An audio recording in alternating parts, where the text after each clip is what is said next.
Hey guys, thank you for being here. Today we're going to dig into chapter 3, which is prayer and listening to God.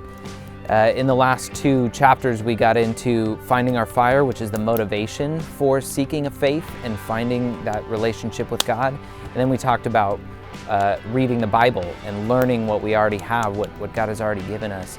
So today we're going to talk about the next step in that journey, right? And so prayer is the act that it opens communication between us and God. And so this is something that I grew up with. I had prayer in the household. We prayed before meals, before bedtime, and so I had a good example of what that looked like. But for a very long time, I still felt like I was kind of just going through the motions and talking to the wall, and that never felt quite right. Although I was drawn to the act as my faith was becoming more real and alive in me, I knew that I had room to grow.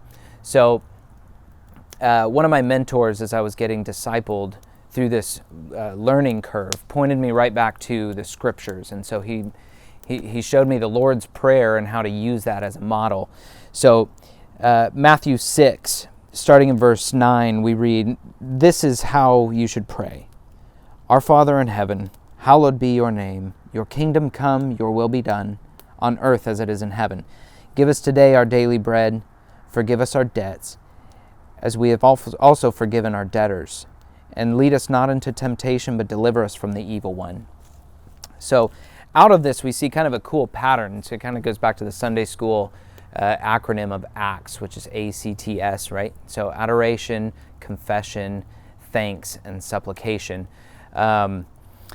Each of these has a different part in prayer. And so my encouragement to you is this: carve out time and do this. So adoration leads us towards thanking God for who He is, what He has done for us.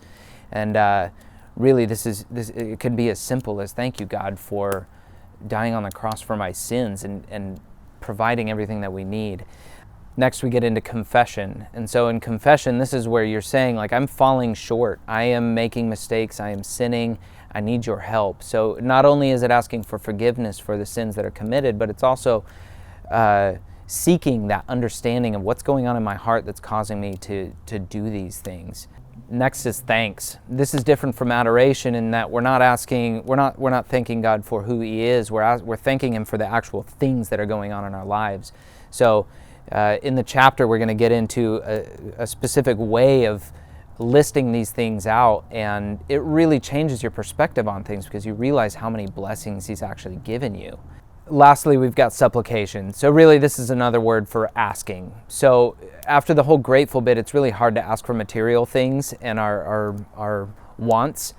Really, what I try to get into here is more on the front of asking God for the wisdom, the ability to discern how to navigate situations as a father, as a husband, or challenges at work. Also, interceding for those around me, so that for my fellow men around me that need prayer. And that's a really powerful thing. Lastly, in the chapter, we're going to talk about listening. And so this is another important part that I had to learn. There was a time when I was going through all the motions, journaling and reading the Bible, and I just really felt like I wasn't hearing God. And a wise pastor of mine stopped me after I was rambling and telling him this, and he's like, "Whoa, man, just go for like a 2-mile walk. Take the earbuds out and just listen. Just say, hey, God, I'm here. Tell me what you think I should be focusing on. Help me understand. Help me see."